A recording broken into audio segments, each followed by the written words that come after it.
కొమ్ముగూడెం మాజీ సర్పంచ్ బీఆర్ఎస్ నాయకుడు సోయం రాజుబాబు మృతి పట్ల తీవ్ర దిగ్భ్రాంతి వ్యక్తం చేసిన అశ్వరాపేట నియోజకవర్గం మాజీ MLA BRS party incharge Mecha Nageswararao కొమ్ముగూడెంలోని వారి నివాసానికి చేరుకొని పార్థివ దేహానికి నివాళులర్పిస్తూ కన్నీటి పర్యాంతమయ్యారు. కుటుంబ సభ్యులను పరామర్శించి ప్రగాఢ సానుభూతి తెలిపారు. గ్రామ అభివృద్ధి కోసం, పార్టీ కోసం వారి చేసిన సేవలను గుర్తు చేసుకుంటూ వారి ఆత్మకు శాంతి చేకూరాలని ప్రార్థించారు. కుటుంబానికి పార్టీ ఎల్లప్పుడూ అండగా ఉంటుందని భరోసా ఇచ్చారు. ఈ కార్యక్రమంలో దారా యుగంధర్, పెద్దగొల్లగూడెం సర్పంచ్ యాట్ల రామదాస్ తదితరులు పాల్గొన్నారు.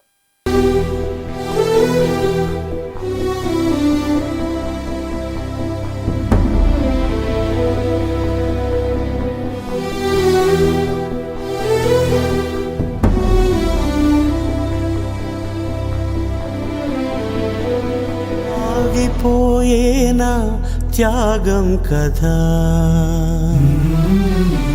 ఆదమరిచేనా దైవం వృధా.